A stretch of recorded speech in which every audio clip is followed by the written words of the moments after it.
So what do we get out of this play?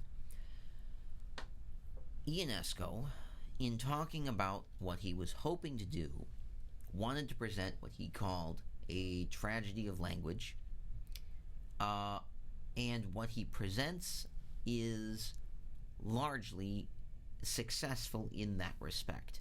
It is a play in which language has lost its ability to inform, right? That people who cannot understand each other because the language that they are speaking doesn't seem to be landing lose that bond of trust.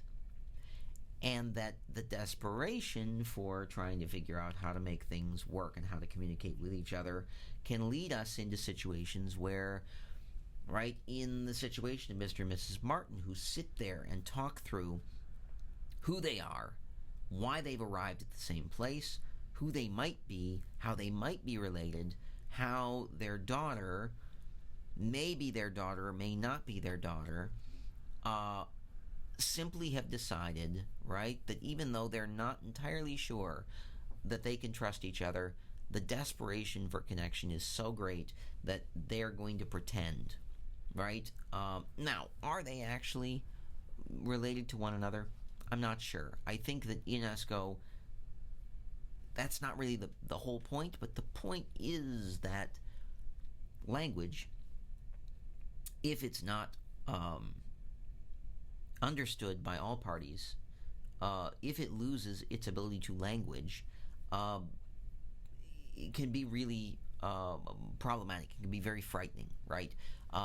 And that, behind all of the humor, there is a subtle threat of, what happens when that part of language stops functioning. Not to bring it down, right? But I think that the tragedy can be expanded a little bit to when we know people, perhaps, who have had issues with strokes, with the language centers in their brain, and with the ability to understand language. Something like a dementia, something like a senility, something like an Alzheimer's. And certainly, is that super depressing? Absolutely it is. And I don't want to dwell on the depressing parts of this, but I think it's worth pointing out that this play is funny until it's not, right? And that we retain that ability to see it as humorous, but we also reserve the right to look at it and say, if this were to happen, if we were to start talking with each other and realize that the other person that we're talking to is unable to process or understand or remember things, that it changes the way that we understand this, right? Now, is Ionesco trying to tell us, right, you need to be very careful and have compassion for people who can't understand language and things like that? I think there's a part of it that certainly, if that's what you're getting out of it and it helps, great, wonderful. Again, the theater of the absurd is not a one-size-fits-all thing, and also, in many cases, the authors themselves, when they've put these plays out here, can talk about what they want the play to do, but it also matters what we get out of it, right? Having had two grandparents with dementia, and having experienced, to a certain degree, some of the scenes in this book where you talk to somebody and you say, right, when the phone rings, you need to answer it because it could be a nurse, it could be somebody who's trying to help and get in touch with you, and somebody saying, well, I don't do that, right? I don't like this device, and when I listen, I don't understand the people on the other side, right? That can be a very tragic experience for some people. But we can also look at this and say the ridiculousness of language can be very funny, right? When we talk with each other and miss each other, at times it can be very, very funny. That you think you're talking about one person, the other person thinks you're talking about somebody else, and you completely miss each other and laugh about it later, right? And that can be very funny, right?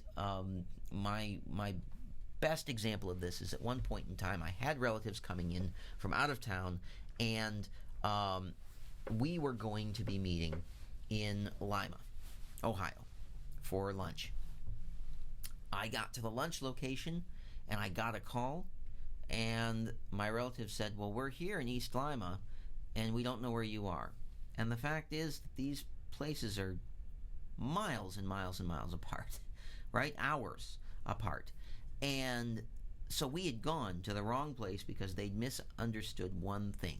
We met in the middle, right? We basically started driving towards each other and found a place in the middle to sort of meet and have some lunch, and then they were on their way, right?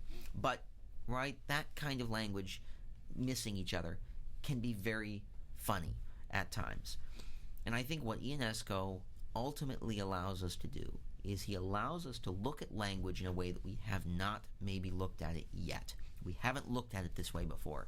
We haven't considered the way that we learn things. I will end on, right, another point that is very tangential to this, but that also is, for me, something that's very important. And that is the idea of learning language in the first place. We started this play by talking about the fact that Ionesco was trying to learn English, and he was doing it through a language textbook.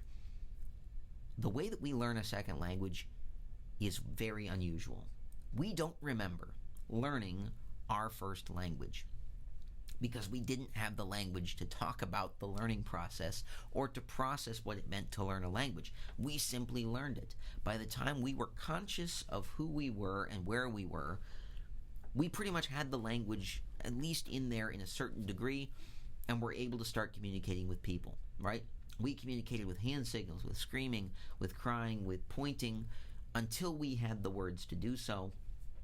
We can't do that as adults, right? We can't just sit in a language classroom or go to a foreign country and sit and scream and point at things and be accepted as reasonable people, right? When we learn a second language, we have to learn it in this very odd way, where we find ourselves talking to each other about the most ridiculous things, talking with each other about what we like and what we like to eat and how we like to do things and when we like to do things, and say things to each other in a classroom like, when it becomes winter, I like skiing. It makes sense, but we repeat these conversations over and over. We have these modeled conversations that we would never normally have under normal circumstances, so that we can learn enough language to have conversations that we really want to have. We learn the language we don't need and we don't really want, so that we can speak the language that we do. And maybe that's a little bit boiling it down to too much of a basic, but I think what Ionesco really is pointing out here, when it comes to language, and when it comes to learning language, when it comes to communicating with other people, this language that we are using is so fragile and operates in such a specific way that when we take it even a little bit outside of where it needs to be, it becomes meaningless, and it becomes odd, and it becomes weird. And where this can be fun, it can also be very frustrating. It can be very tragic at times if these things are missed. And so I think Ionesco is reminding us that when it comes to language, when it comes to communicating with each other, it is really almost miraculous that we're able to do so with so much success on a regular basis, when the language itself can be so fragile. So, that's where we're going to pause for now. If there are other videos after this one, you'll of course know that, right? You'll be looking forward to them. But I'm going to pause for here for right now, and I will also let you know that your projects, your expanded outlines, overall, I'm very pleased with. If you have not yet turned in one of those outlines, please, please, please do so. I really do need to see those. I'm going to give you a deadline shortly. You'll see it come through in a message, right, for when I would like that first draft, right? That first draft, I would like to be at least 75% complete. Please make sure when you're doing that first draft, you are paying attention to a couple of things. That you're paying attention to spelling. I know, right? That doesn't. It seems like something I shouldn't need to tell you, but just make sure that you are proofreading, that you are doing your best to read through, proofread, spell correctly, look at your grammar, try to be as precise as you can, right? One of the things that's going to be very important with this paper is just the fact that it is a readable piece of research, right? It makes it so much easier for me to give you feedback if your grammar and your way of writing isn't getting in the way. And so if you have any questions about the way things are feeling, the way things are reading, the way things are looking, sit down with somebody else, right? Have them look at it and tell you what it is that you've written down. That way you can know that you've gotten those points across, right? When it comes to language, just like we're talking about right now, that's going to be very important. Language can make or break the way that paper is sort of evaluated. When you turn in those expanded outlines, not expanded outlines, when you turn in that first draft, I'm going to do the very best that I can to get that back to you within a week. And I'm going to give you feedback that I'm going to hope will allow you to refine that little bit that you need to refine to get it to the paper that needs to be, so that when you turn in your final, right, close to the end of the semester, that I can evaluate it right away and give you the best grade that I can give you, right? The goal is going to be that by the time I get that paper at the end, there's going to be very little that needs to be done for me to reevaluate, right? A lot of the evaluation I'm doing is going to be on this first draft. So make that first draft the best that you can make it. Again, I do not want to penalize people for errors on the first draft. I just want to see it and give you feedback on it, right? If you don't turn in the first draft, then it means that final draft, right, that final paper is going to be a lot more difficult for me to evaluate, and it's going to be a lot more difficult for me to give you feedback on without taking some points away from it. So, right, make sure that draft gets turned in, and I'll give you that deadline in just a little bit. So, there we go. Have a great week.